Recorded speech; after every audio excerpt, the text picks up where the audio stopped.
Hello there, comic book people. Let's see. This week I got 7 comics and an oversized hardcover. Ended up being an expensive week because the hardcover, and because 2 of the comics were pricey.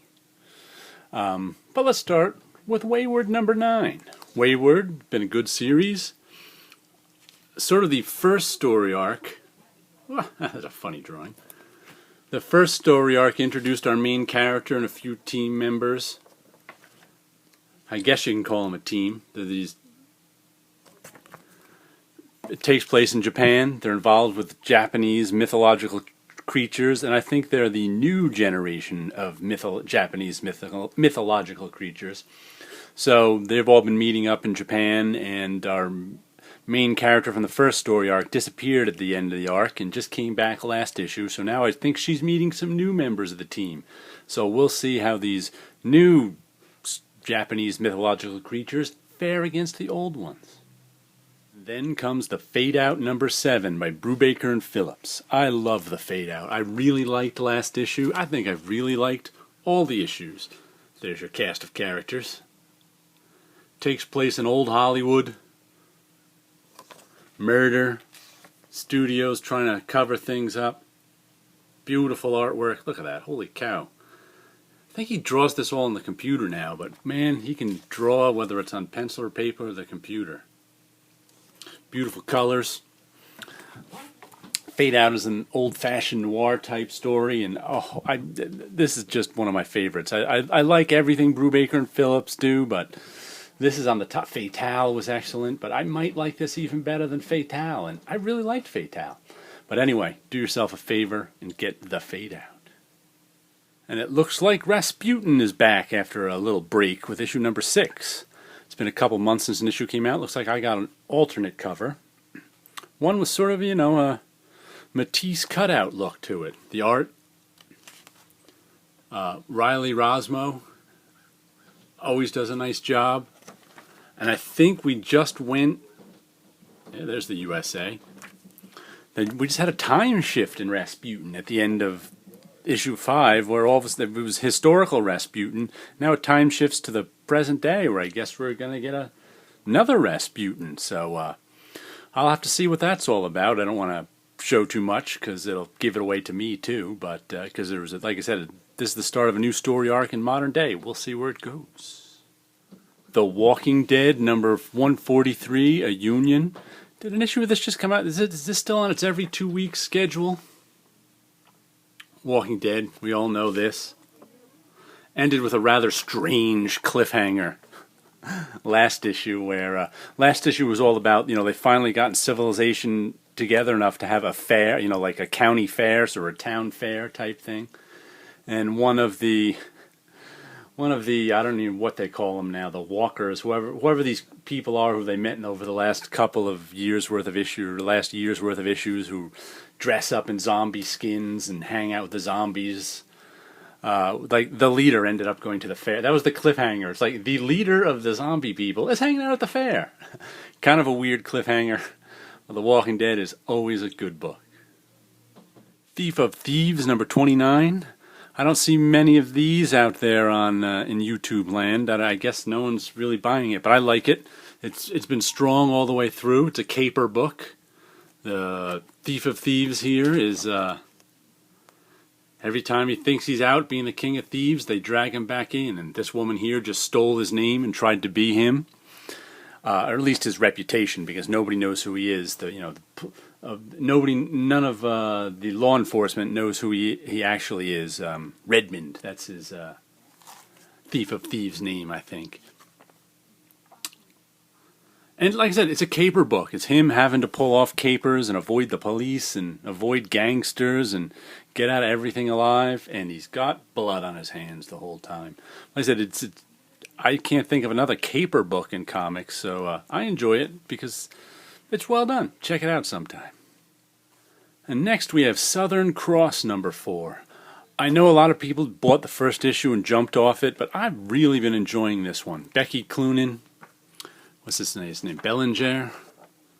Andy, is it Bellinger or Bellinger? I don't know if it's French or anglicized. But the art in this is good. He's doing some wonderful little, he really gives you a sense and being in this giant spaceship, because they're all just on this giant spaceship traveling out to the outer planets, murder mystery going on, weird cosmic stuff happen. Hold on, let's get that. Whoa, okay.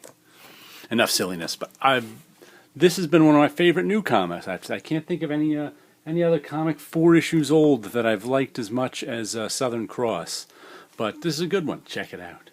This is one of the expensive comics I got. I say expensive, and it cost $5, but I don't want to be paying $5 for comics. But this is my friend Scott Koblish actually drew this one, and it was a blank that I can draw on as I occasionally do. So I figured I haven't bought one of these blanks or drawn on one in a little while, but I figured why the heck, why not? Just because it's Scott's, I'll pick it up. So I did. And next we have Berlin, number 19. I always get a little thrill when I see an issue of Berlin out, because they don't come out very often. I don't know when. I have to check on when the last one came out. A year ago, 2 years ago, 3 years ago. Well, this is an excellent series by Jason Lutz. If you like historical fiction, as I do, this one's for you. It takes place in Berlin during the last days of the Weimar Republic in the early 30s, I think it was. And it's just some characters trying to get along as the Nazis are fighting the socialists, and they're kind of caught in the middle. And it's made a little, there's definitely a lot of melancholy in it. As you know, the Nazis are going to win the political battle and take over Germany in a few years. But it's just a wonderful historical fiction story. I think there's 2 collections of it that maybe collect the first, I don't even know, 15 issues or so. But if you're interested in Berlin, go onto Amazon or whatever and look for Jason Lutz Berlin, the 2 collections, and give it a read, because it's a good comic. And the final thing I got was this oversized Godland Celestial Edition 3. Celestial Edition, I've been buying this in these editions, not the comics. And the last one came out in 2010. So it's been a while. I know that this is by Joe Casey and Tom Scioli. And, whoa, it's very kind of psychedelic and Kirby-esque. All sorts of weird characters. And I know that Tom Scioli's got this he's using this very Kirby-esque style here. And it's the story, I barely remember. I'm going to have to go back and read it. It's like it's been 5 years since the last edition came out. I just remember it being a sort of cosmic, all sorts of strange creatures, sort of 70s Jack Kirby-esque story. Only modernized. And I know that Tom Scioli is, he's gotten some work and recognition lately with, I think he's doing G.I. Joe covers for IDW and stuff. He's got sort of that crunky style with those that some people like and some people hate. But Godland is, if you like sort of 70s Kirby, or not, you'll probably enjoy this one, because though it kind of looks like 70s Kirby, it's not always. It's got its own thing going on, too. I'm going to have to pull out the other volumes and read them all at once one of these days. But it's definitely something worth checking out. Let's see what the back cover looks like. Oh, there we go. Joe Casey, Tom Scioli,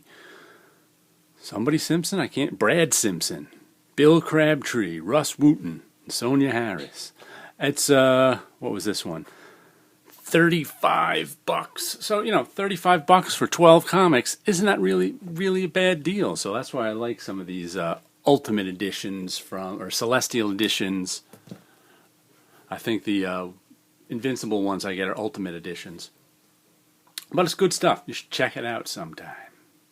Finally, I'm going to show you some of my art that I made and put up on Etsy. If you're interested in any of it, the link will be below. But these are my comic book cover that I meant. It's on a piece of paper with a backing board, so it's not an actual comic book, but I do all the logos and trade dress, and then that's all drawn right on the paper in ink and marker.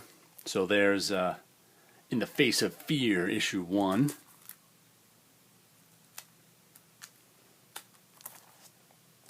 In the Face of Fear, issue 2. This is sort of my scary monster face style that I do. And Three-Eyed. In the Face of Fear, issue number 3. So that's just a little look at something I've been doing. You can go buy these for yourself on Etsy if you want. And you guys all have a good week out there.